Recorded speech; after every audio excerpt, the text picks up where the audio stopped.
Well, welcome everybody. My name is Heather Nigro. I am the CEO and founder of Moxxii Consulting, and I am so excited to be here today to share with you really kind of the unspoken conversation of the customer and demystifying the customer experience. I have my friend here, Kent from Digital, who I've known in the space for many years, and he's going to be engaging in the presentation as well. I'm strictly here to engage the audience, just give you a little insight. Give you a little bit of insight about Moxxii. So Moxxii is a strategy and consulting firm, and I started Moxxii 8 years ago wanting to empower retailers to make the right decisions. After working both on the retailer side and the agency side, I was a former e-commerce director and also director of strategy at Cora. I started their strategy practice. I felt like there was a gap of knowledge in the space and really wanted to be the muscle to make sure that retailers were making the right decisions when they are making investments in platforms such as Magento. Excuse me, could you dig a little deeper into your experience with Magento and the e-commerce industry as a whole? Well, when I was on the retailer side, I actually launched Magento 1.12, and funny thing is, we didn't know how to pronounce it at the time. We kept calling it Magneto. We thought it was like an X-Men character. So I've been in the space for really a long time, since the inception of Magento. And in starting Moxxii, I really feel like it's about the 3 pillars of e-commerce success. So making sure that you have a roadmap. And once you have your roadmap and you're on your course, that you're looking at the data and optimizing the data to make the right decisions for execution. The brands that we work with are really best in class within the space, enterprise companies, B2B, B2C, whether it is fashion as well as parts, cables, connectors. We've also acted as a white-labeled agency for implementers such as Tavano Team and One Rockwell. We have acted as the strategy arm for many solution implementers who do not have strategy resources. Let me ask the audience a question with regard to personas. How many of you use persona tools with your campaigns? A little show of hands would be great. I'm seeing only 2 hands. Wow. Okay. So you guys are you're really kind of confirming some of the research that we've done.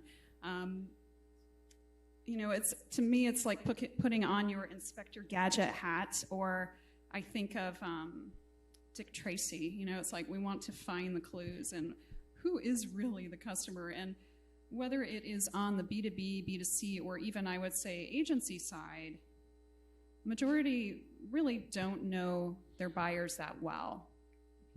Less than 50% of companies have actual documentation and true research on who their customer personas are and identifying really at their core, you know, what is the customer's frustrations, as well as what excites and delights them in the buying process. And most companies are just making assumptions. They're like, well, I think my customer is this, and I think they might like that.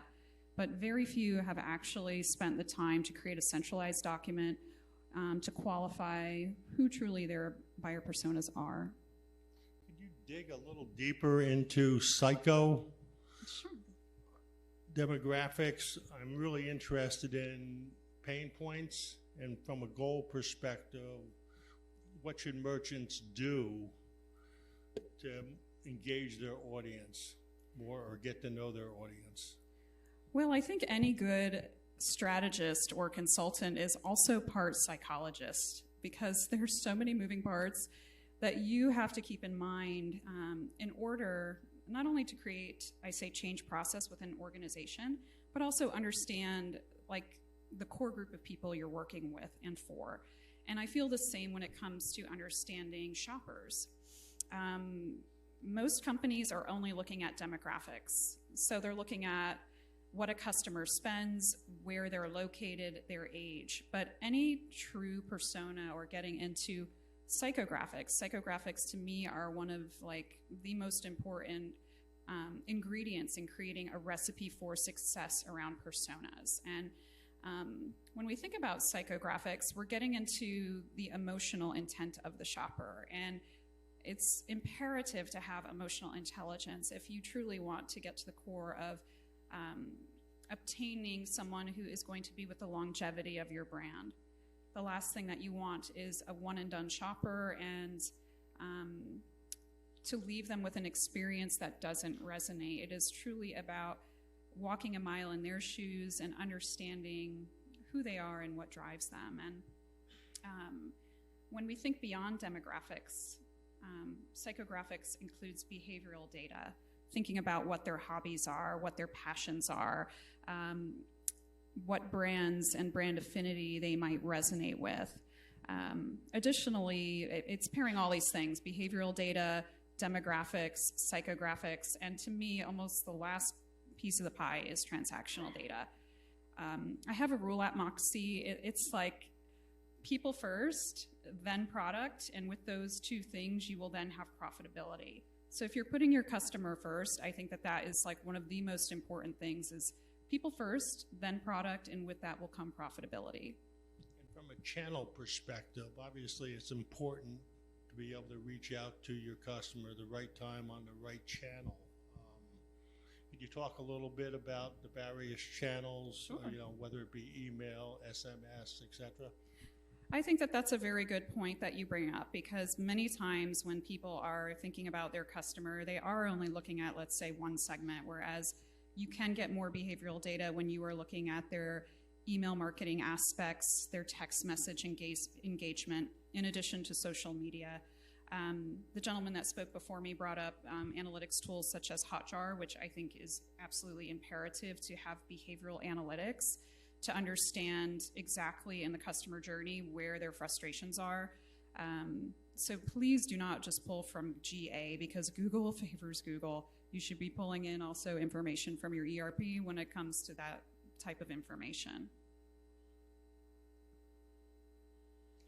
And really, at the end of the day, a good persona is there to create actionable insights to drive revenue. We really just, what I say, show me the money. So it's like, it's so important to make these investments into personas so that you're not throwing dollars, whether it's in customizations to Magento technology or your advertising campaigns, so that you are making sure that those investments resonate with your core customer groups. So from ingesting data to making it actionable, that's really the key. Can you dig a little deeper into that? I would love to. And I'm going to share with you a case study in how we did that. So Moxxii is a Japanese snack subscription company. Say that 5 times fast. They are a $24 million company, and they came to Moxxii because they were seeing very high churn around their customer base. And they came to us feeling very strongly that they knew who their customer was, or who their customer who they felt resonated with Moxxii and the subscription-based model. And this box of snacks, you get like 30 different snacks. They come directly from Japan. They are sent from Japan. They are all made by small makers, so small mom and pop businesses that are making mochi and sweet and savory snacks, and they come in the coolest packaging. And it's kind of an expensive subscription if you ask me. I mean, you're spending $50 to $60 a month for snacks. I mean, that's pretty much a luxury. So they came to us and they felt that their customer was a Gen Z in their early 20s and female, someone who was a social influencer focused solely on Instagram and YouTube. She made under $60,000 a year. And as I mentioned earlier, very high churn, high cancellation rate for this subscription. And they were just basing this solely on their Google Analytics. So I always say data is imperfect, as are we. And no one here is perfect. So sometimes you just have to find the imperfections and crack that open a little bit more. So we started to go down this journey. Actually, let me see if here we go. We started to go down, I say, a more meaningful, detailed journey to uncover who their customer is. And we started out with a generalized survey. And based on that survey and survey responses, it was focused on loyal customers, those that were inactive or canceled the subscription, and those that were subscribed but didn't necessarily purchase. So we created a survey where we segmented these three audiences, and it went out to about 75,000 shoppers. It's a very large That mailing. map designates pretty much global survey. Absolutely. Like once we had that very large survey group, we boiled it down to a much more focused group of about 30 people, so 10 from each group, based on their responses, based on feedback that they gave us. And we were completely floored to see that this was an international shopper.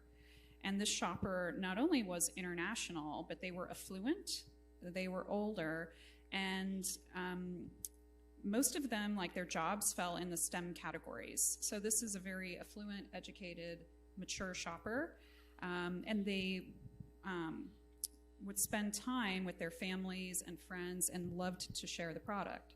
Quite different than the persona they thought their customer entailed. We ripped the Band-Aid off. We're like, hey guys, you know what? You don't know your customer, and we're gonna really show that to you. So with the surveys and then the one-on-one interviews, we started to pull in data from several different areas. This included their email marketing, in addition to behavioral analytics such as Hotjar, their social media, their SMS campaign, and it was very important for us to understand really the affinity categories.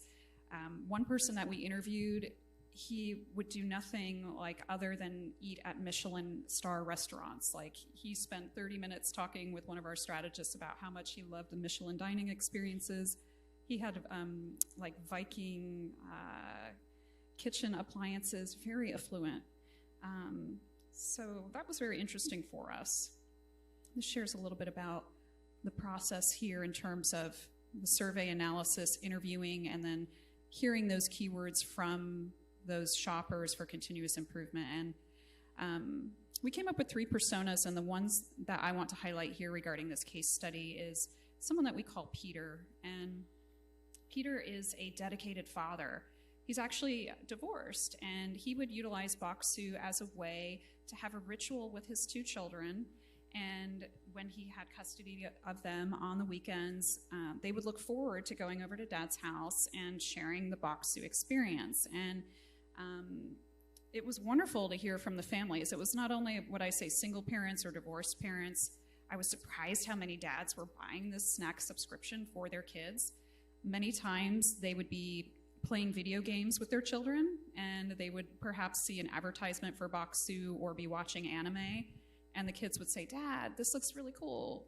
And of course, Dad says yes, because Mom sometimes will say no. So a lot of the times the dads were advocates for this subscription, and it became something that they looked forward to every month in the purchase cycle. Very much focused on family and children. Just back up a little Sure. bit with regard to that one case study. Could you share with us what the ROI was on that versus where they were at prior to knowing what their personas were?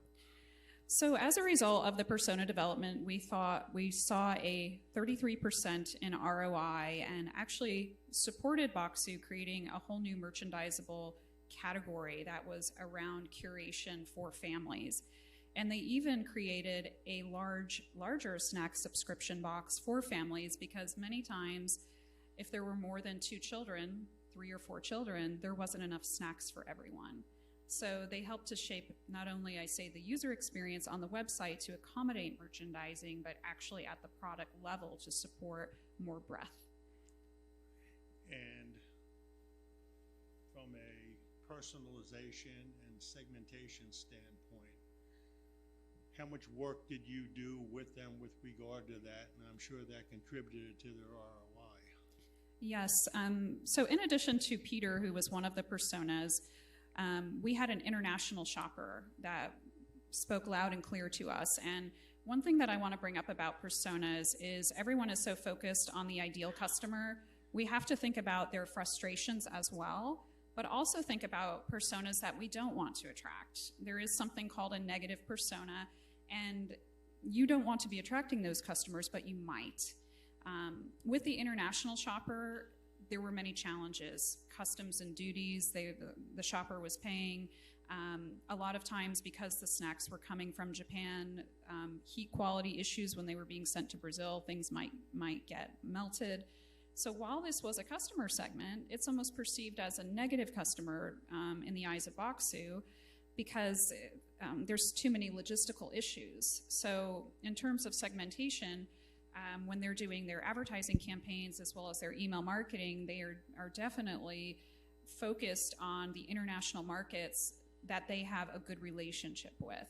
So instead of, I would say it's South American countries, they do very well in Australia, Canada, England, in focusing on those markets versus some of the other areas that they were investing in. And I would say that the final persona that we created for segmentation, it was an older female shopper, and she was what we call a Japanophile, where she's obsessed with Japan.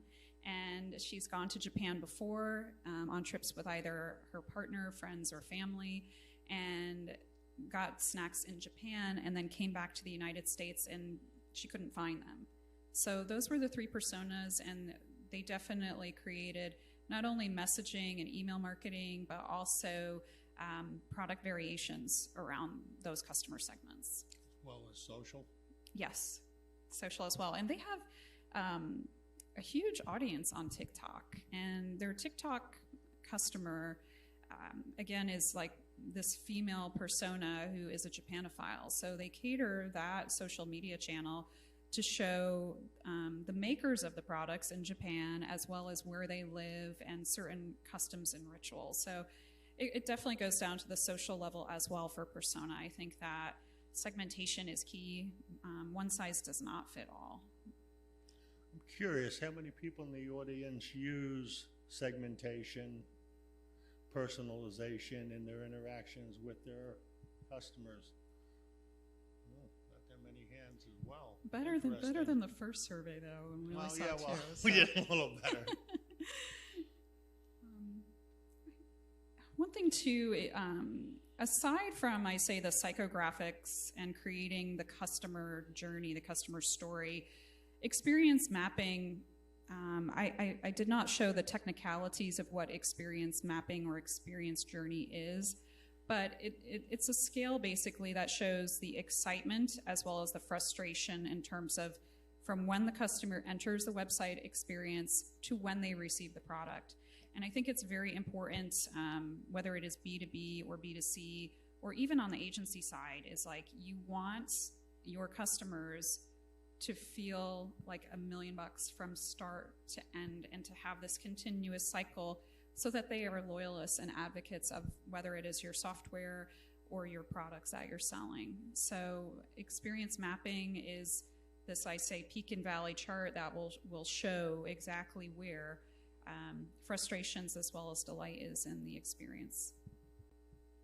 And again, I'm assuming personalization as well as the channel that you're using to reach out to your customer is very important, because they want you when they need you, and they want to reach you on the right channel. Definitely. And it's interesting because the Peter, our father persona, his social media is focused on LinkedIn. He's focused so much on work that he's not engaging with Instagram like our Japanophile. She loves Instagram for the imagery. And we think about the international shopper, and they're using WhatsApp. They're using totally different channels to communicate with each other. So it's very important to have that personalization and segmentation.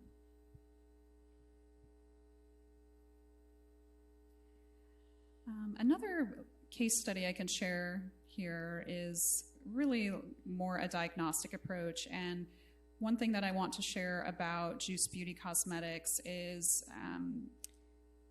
they are in every Sephora, Ulta, many department stores around the world. And it was a similar, I say, scenario in the sense that they were seeing certain drop-off in their data and analytics, but we uncovered opportunity. And with this particular customer, we saw an opportunity around the teen skincare market.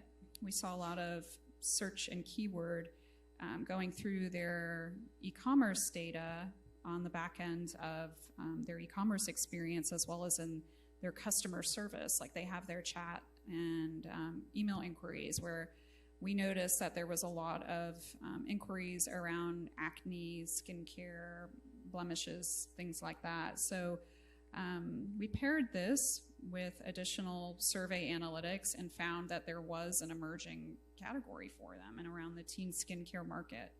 So we developed a persona around that teen skincare market. And the great thing about Juice Beauty is they just re-merchandise products and some of the language. They did not have to make investments such as Moxxii, in terms of Moxxii had to create larger packaging to accommodate a family-sized snack subscription, whereas Juice Beauty just had to change the way that they were talking to their customer for the persona. And do you have an ROI you can share with this group? That group was a 12% ROI. And what size company was this? So Juice Beauty Cosmetics, I consider them a B2B and B2C retailer. They do over $200 million across all channels. Moxxii is $24 million. They are just B2C and pure play e-com. Is this strictly domestic, or was this international? International. Well? It's fun to work with all these brands because they give me snacks and skincare products. So that's part of the fun of being a consultant. Lifetime supply? Yes. I drink the Kool-Aid, as I say. I love working with all different brands. I'm curious if anybody in the audience has any questions with regard to personalization, how important it is, segmentation, etc. Only because I saw so few hands raised. We're certainly willing to answer any questions and how you can go about implementing that. Gentleman in the front. Sure.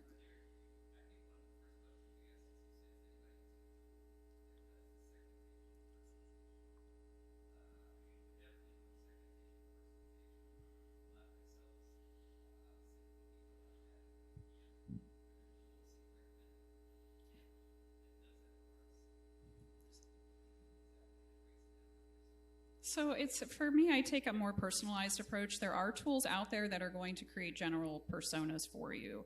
I will be very transparent in that I don't use those tools. I am taking the survey approach. I am taking the one-on-one interview approach. A lot of companies will use those to create proto-personas. So I say a larger breadth. The reason I personally do not use those tools is because it makes it very difficult for us to do the user journey mapping. When there are automated tools creating, I say, personas and insights. Automated tools are good difficult to have once you understand the persona. Correct. I think that it helps to validate. So I'm sorry, I don't have a tool that I can share. Yes.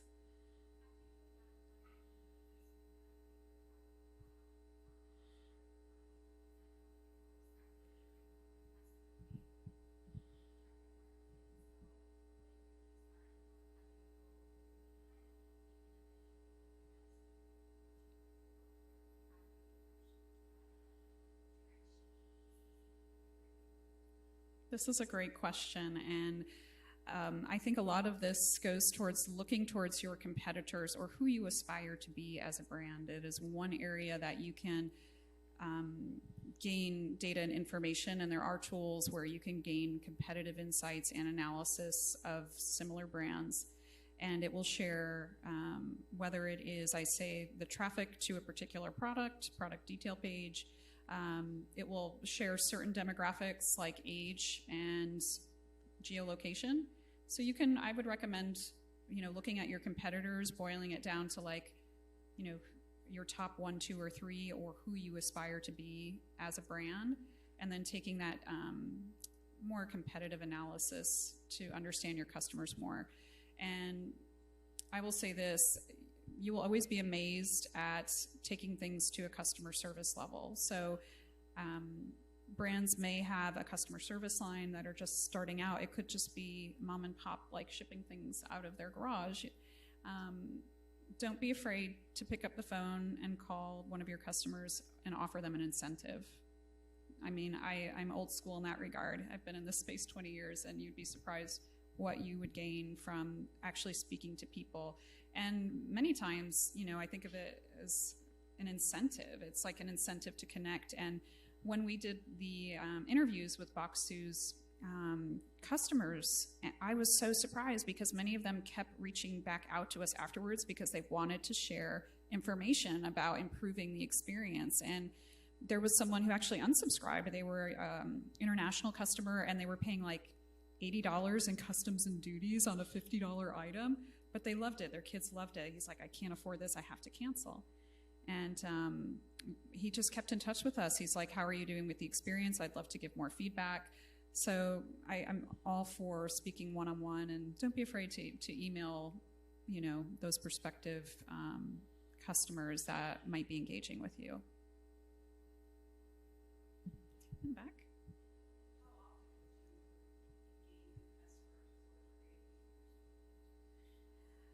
I believe in creating new, like at least reviewing personas once every 3 years. The market changes so quickly. Customers are very fickle, and especially with all of the innovation that comes into the space. So it's very important to constantly be refreshing. And I was very, you know, I'm always glad when customers want to take a more strategic approach to personas. In the case of Moxxii, I mean, their customer was completely off, and they've been in business for 5 years. They thought that was their one and only customer. So, oh, gentleman on the end.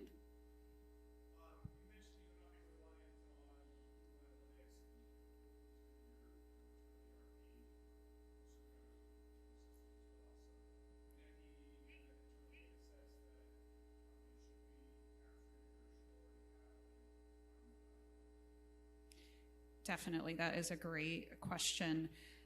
I like to look at what I consider inactive legacy customers. So if there is an opportunity to create a data set within your ERP to think about shoppers who have been inactive for more than 6 months that have done over X amount of dollars, that is a market segment that you should absolutely look into to try and find information in terms of what their frustrations were and why they are no longer engaging with a particular company. I think that's one for sure that is really important that you will not get out of GA. When I think about, I say B2C, those that are buying online and also buying in store, if there is cross-reference data that you can pull. For example, many of our clients are B2B and B2C, and if they can pull information at, I say, the big box level. So it's like if you can pull information from the Macy's or the Dillard's that you're also selling products from, most likely you have information in your ERP because it's going through your inventory system. So I think that's important as well, looking at kind of cross-channel and thinking about it from a product perspective, but also geolocation. You know, you may be selling more raincoats in Seattle than you are in Southern California. So it's important to look at that in terms of an inventory perspective and seeing how that shopper is engaging. Yes.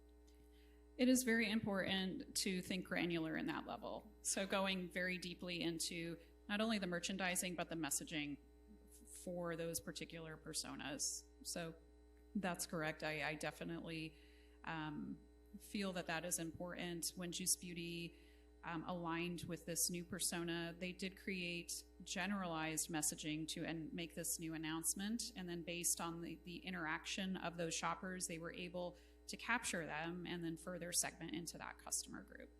It's very difficult sometimes because you know that there's a new persona, but you're not necessarily able to connect with them in that one-on-one way until you take a generalized, I say, marketing pray and spray approach to then like kind of funnel them into your net more. I think we've run out of time, but we'll take one more question if there is one out there. If not, Heather's information is on the screen if you have questions and want to contact her. Thank you all so much.